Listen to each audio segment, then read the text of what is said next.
Come closer, and be welcome to the kingdom of the firstlings. I am Tungdil Goldhand of the Fourthling Kingdom. You introduce your companions one by one, not forgetting to mention the twins and the Mager too. You then explain the reason for your visit. You report on the advance of the Perish Land, the death of the Magi, and the dispute about the next High King.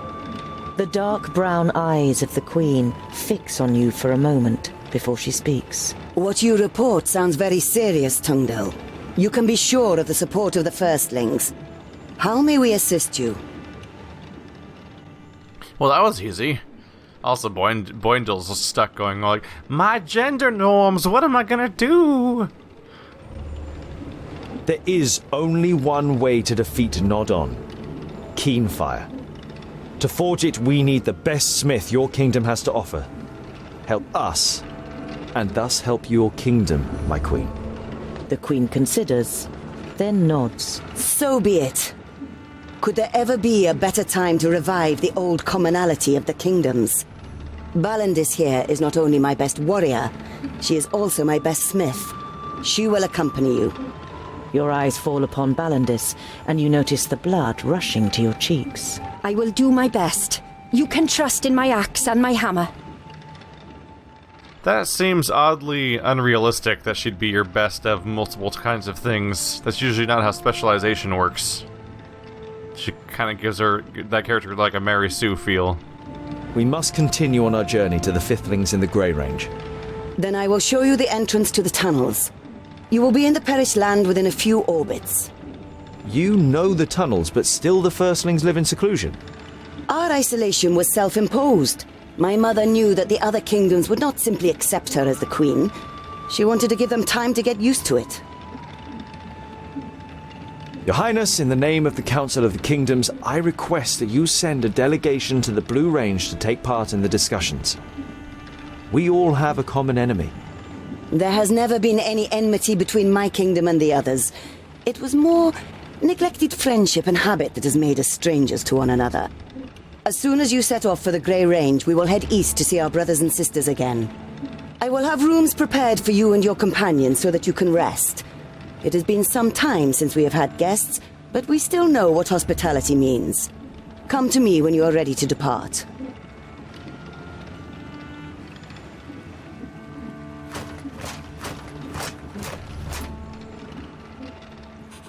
This feels a little odd, like almost rushed. How we just kind of wander in here and then immediately like, oh yeah, we'll just do everything you want.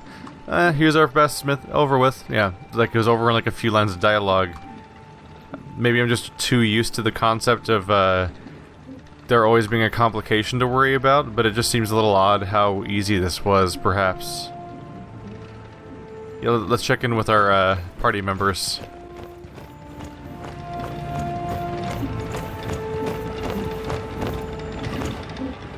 Ah, Tungdil. I was wondering when you would pay me a visit.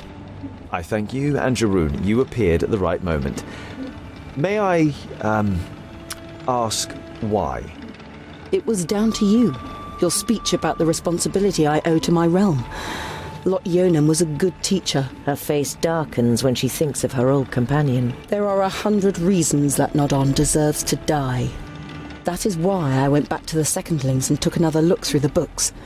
I discovered a passage that said Keenfire can only take its effect against evil when it is wielded by a foe of the Undergrounders. A foe of the Undergrounders?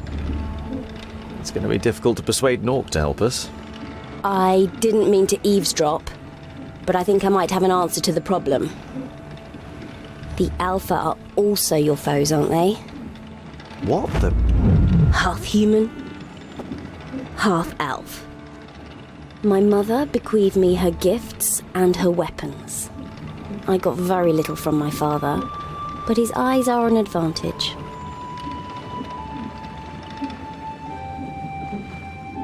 We should keep your parentage secret, especially from Geralda.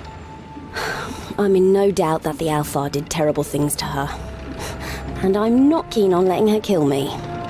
If what Namora told me earlier is true, this Geralda could be just as great a danger as Nodon. She could take control of generals or kings, maybe even me. You are aware of the danger, but you don't have the energy to think about it right now.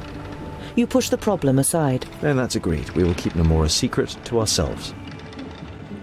We just kind of casually dismissed the larger part of that problem and just focus on the beginning of the conversation and zoning it all out. And you're sure that only a foe of the Undergrounders can use Keenfire? Anyone can use it like a normal axe, but only a foe of the Undergrounders can command its magical powers. I don't know much about her, but a half-elf should pass as a foe of all dwarves. All right then. You will wield Keenfire in the battle against Nodon. But we're going to have to make it first. You said it. The actress takes her leave with a little nod.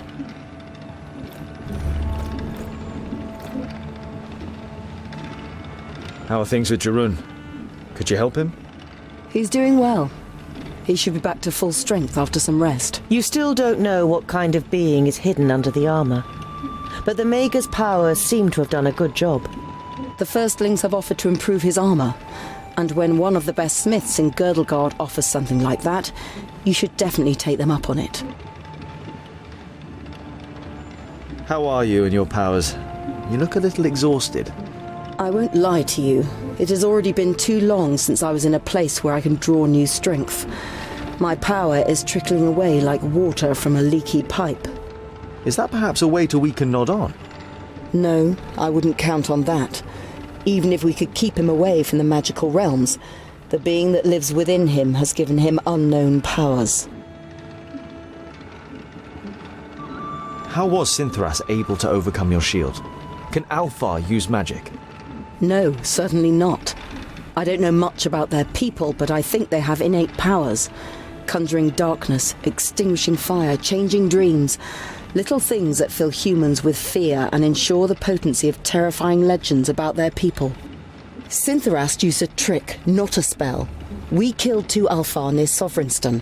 They had crystals on them which they had received from Nod-On to protect them from the spells of the Magi. He must have used a stone like that. Take some rest. And I hope you'll still be here at dawn. The Mager gives you a reproachful look. Don't worry. We'll stand by you until this expedition has reached its destination. It feels good having the Mager and her companion at your side again. And the party grows even more significantly with time. Okay. So multiple people were injured over the course of the last encounter. The second dwarf stronghold you have ever seen also impresses you greatly. The firstling stronghold is very different to Ogre's Death, but you'd rather not say which you prefer. Say it, say it, say it. No one's here but us. We're in your brain. We're not real. Tell us. Who's stashed around here? Probably the rest of our party here and there, right? There's Geralda. Geralda looks depressed. You look like something's bothering you. It's just... they avoid me. You're the only one who talks to me. Yeah, well, you did try to kill us when we first met you. Geralda gives a wry smile. Not exactly the best of first impressions, right? You're not a bad person, Geralda. Just give them some time. You said you wanted to join the Free Folk. What do you know about them? To be honest, I don't know very much at all. It is said they are like a kingdom, just without a kingdom. No clans, no obligations and traditions, no repressive expectations. Just dwarves living together. And where do I find them? Everywhere. And nowhere. They hide. I think I almost found one of their cities. I don't know anymore. See you later. I feel like we'd find out something nasty because of her loose grip on reality. Like maybe she found the city, but then led to its destruction somehow. What's over here? Oh, it's Namora. Namora, may I speak with you? I was wondering how you ended up being an actress with Rodario and Fergus. I have seen many places and done many things that I would like to forget. For a long time I didn't know what to do with my life. But Then I met Thurgas. There are no secrets between us. I have never had to pretend with him. He introduced me to Rodario, and I feared the worst, but he was delighted. He immediately wrote me into a new play. That sounds like Rodario. Your parents, relationships between humans and Alfar is uncommon. My mother brought me up on her own. I don't know what happened to my father. You look at her compassionately. Namora notices your expression and shrugs her shoulders. I never knew him, so I don't miss him. You don't believe her. You never got to know your parents either. But you still miss them even though Lot Yonan raised you.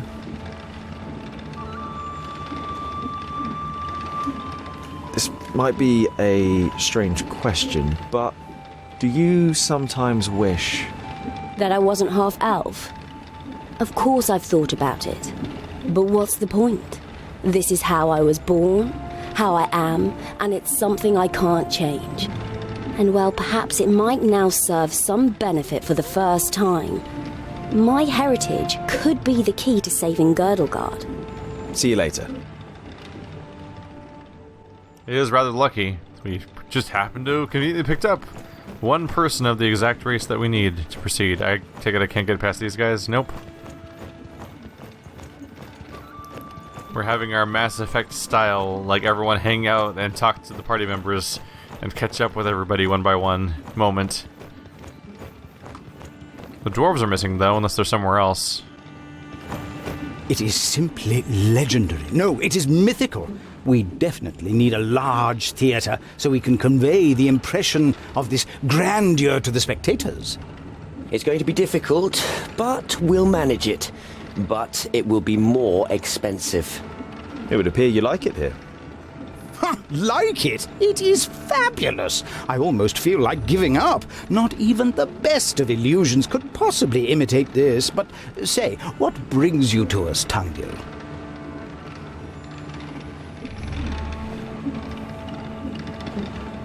Every step from here on is more dangerous than the last. Are you sure you want to continue on our journey with us? Of course. Every story needs an end. What kind of play would it be without a third act? There is no way I'm going to let Namora ride into battle on her own. I will be there to assist her. And how is your new play coming along? Good, very good. The band of adventurers who set off to defeat Nodon, aided by the Queen of the Dwarves from the Kingdom of the Firstlings. It's going to be a real challenge to present this story in all its greatness. Do you already have a title? I haven't decided for sure yet, but at the moment I'm thinking along the lines of the heroic dwarves and their loyal companions who opposed Nodon despite all the challenges to destroy him and save Girdlegard. That's a mouthful. Why didn't you say that Namora is half-elf? If our spectators knew, they would run away screaming. So I'm sure you'll understand that we couldn't tell a group of armed dwarves either. You have to admit that you don't know how you would have reacted if Namora had revealed herself in Mifadania. Fear and hatred of the Alpha is deeply rooted. You already know her, Tungdil. She has skills, but her lineage does not determine how she thinks and acts. She is the love of my life, and I would go crazy if I were to lose her. I must go. Rest now. Rest? Haven't you seen? There are machines that keep the whole city alive. I must take a look.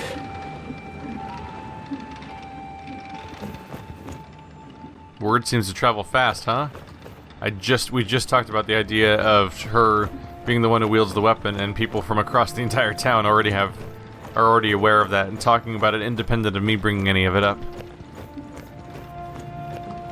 So they keep her heritage a secret. They all know, but they keep it a secret because it could go poorly for them, which makes sense. We have plenty of reason already to think that everyone responds pretty poorly to Alfar, and it doesn't help that they're currently terrorizing the world on their own. So we can go to the throne room. Water wheel. You guess that this water powers all the machines in the underground city. A masterpiece of engineering.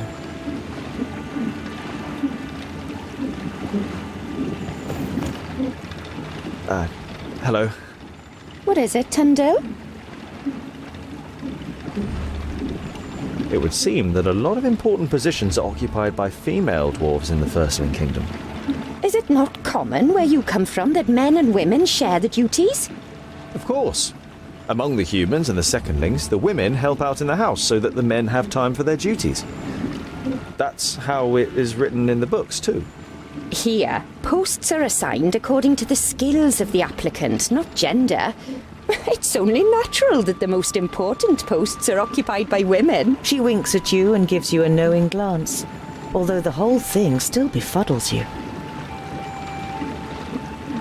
What is it like living with the Firstlings? I haven't seen much yet, but many things seem to be different to life with the Secondlings in Ogre's Death. I can't make any real comparisons either. I grew up here and have never left our kingdom. I can hardly wait to see the halls of the Fiflings. They were the best smiths before we took on the mantle. Don't expect too much. Their halls have been in the hands of the enemy for over 1,000 cycles. I read that the orcs avoid the stronghold, as if there were a curse on it. Even reading doesn't seem to be frowned upon among the Firstlings. You feel at home here. But that isn't only down to the books. See you later. Interesting. What if he is from here? Could we tell? Because we still don't know what his heritage exactly is. So is that the only... Is all that's left is to go back in there, I guess? I don't see what else I can do right now. Promised to send an army. She's half-elf. I think the only thing left might be just to go back into the throne room. I think I've done everything here. Where are my party members hiding? The other dwarves, I didn't see them around. I didn't mean to click there at all. I was clicking in the middle of... the perspective and hitboxes of the stuff's weird sometimes. Click over there. There we go.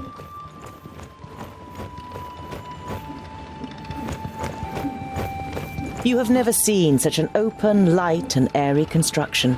It was obviously built by the hands of a master. The steel is inlaid with gold, silver, fracassium and all the other valuable metals that the Firstlings have dug out of the body of their mountains.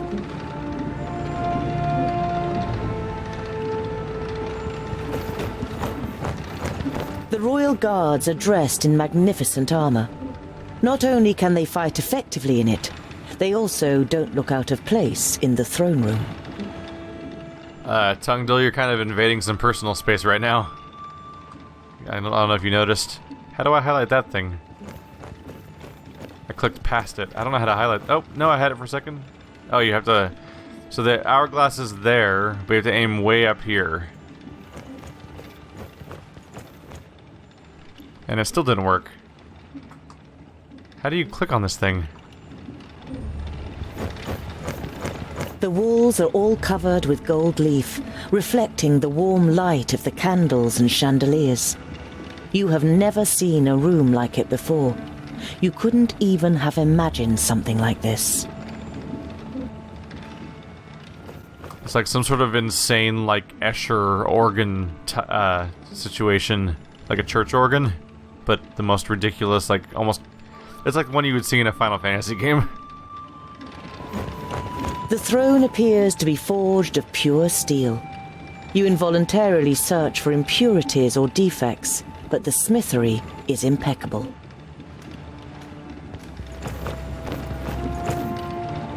Greetings, Queen Zamtis. The Queen bows her head slightly, prompting you to speak. Please excuse me for asking, Your Highness, but how is it that a queen is sitting on the Firstling throne? The Queen smiles. She has clearly been expecting the question. It began with an argument. My father valued my mother's advice, but disputed her ability to lead the kingdom. This frustrated her, and she demanded the chance to prove the contrary. In the end, they agreed that my mother would govern the Firstlings for 14 orbits. During this time, there was an attack by trolls, and my mother put them to flight with cunning and bravery. When my father demanded the throne again, she defied him, and the clans followed her. The other kingdoms were appalled and refused to receive my mother. But our kingdom saw that she was a good queen. And when she died 230 cycles ago, the people demanded that I should follow her onto the throne.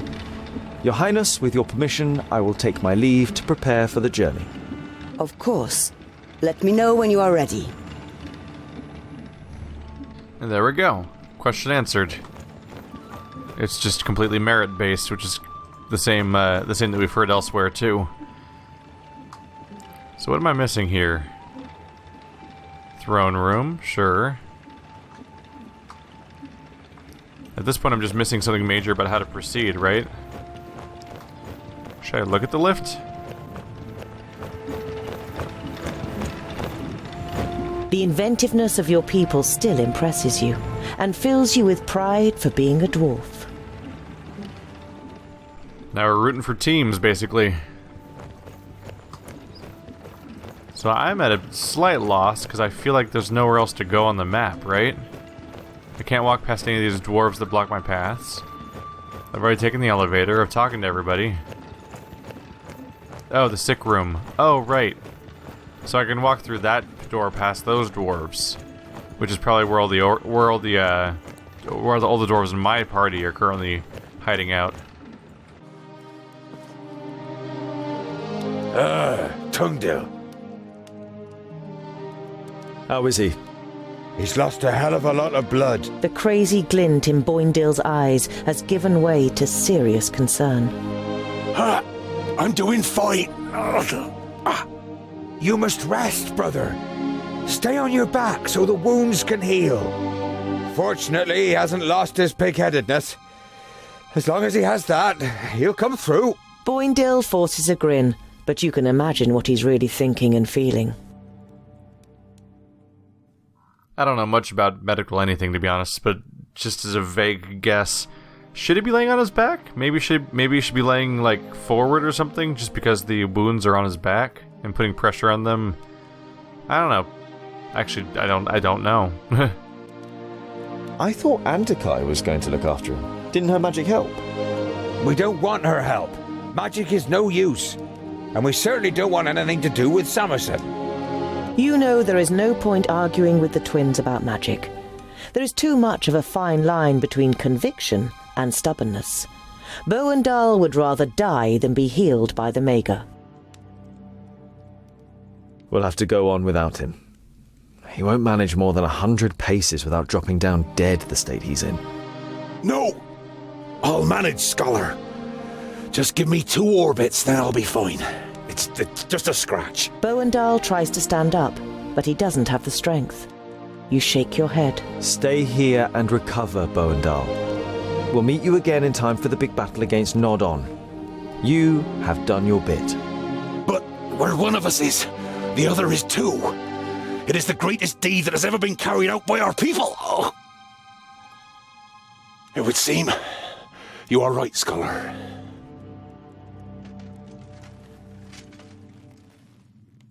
We'll be separated for the first time in our lives. I will miss you by my side in battle. The first 100 runts will be for you. You will have to protect him and the others on your own now, brother. Don't take on too much, and rein in your frenzy. You must control your anger better than you usually do. Promise me. I promise. Tears run down the bearded cheeks of the 2 twins. They have never had to part like this before. Harsh. Also seems like set up for Boindale to die while they're separated. That's a kind of tragic twist that these stories like to pull, so we'll see if I'm right about that or not. Either way, we're up for like the final gambit. I do need to figure out where the heck I'm supposed to go next, though. Am I supposed to go back to the throne room, perhaps? I think I need to trigger all of the dialogues, and I hadn't noticed that one yet because it was hidden away a little bit. So we've lost 1 party member, but gained 2, I believe. Not that you can use them all. I've gathered all of the metal we need for Keenfire. I'm ready to depart. You nod and then look her solemnly in the eyes. Once we set off, stay in the background, keep out of fights, and avoid all danger. The female dwarf's expression darkens. Shall we engage in a trial fight, Mr. Dwarf? No, Bifracus. No, I know that female dwarves can fight. It's because of the axe. You're the only one who can forge it. If something happens to you, we won't be able to stop Nod On. The face of the smith relaxes, and then a smile appears on her lips. I can look after myself. That's all fine and dandy, but so could Boendal, and look what happened.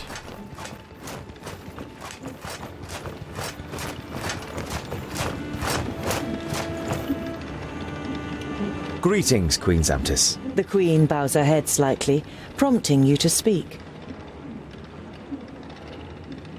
Is everything ready for our journey to the Kingdom of the Fiflings? We have provided wagons for you and your companions. Are your preparations complete? Yes, we are ready. The queen nods slowly. Rally your companions. I will march east with my host, but don't be misled. The fate of the perished land is in your hands, not mine. May you succeed and return unhurt. Vrakas be with you. The plains of Tabain are the most fertile in Girdlegard, and rightly give the kingdom its nickname of the breadbasket.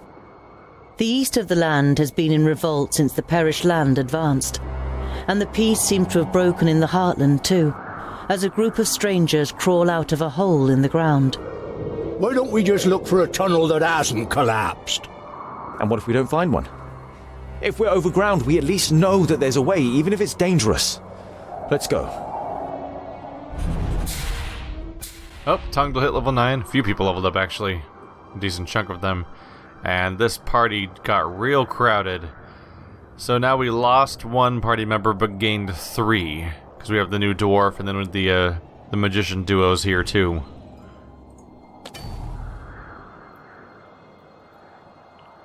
Alright, Bavragor, maximum level. Drinks the brew from his water skin and heals himself immensely. Ooh, I like self-heal. I wish everyone had a self-heal. That's the only person who got a skill, huh? Did we lose anyone? Now it's saying people are added to the party that were already here. I think it's just going to spell out the entire party. It is. So that guy's still here too. Okay, yeah. We are up to 11 people now. That's a lot of people. Where are we at? Where are we? Oh, wow, we really went on a trip, huh? So here's where we just were. Here's where we started. Now we're up here in this top left corner. Another new map region. Heading up eventually towards this volcano that's been kind of waiting for us the entire game. In the perished land. It'll be interesting to see how this pans out.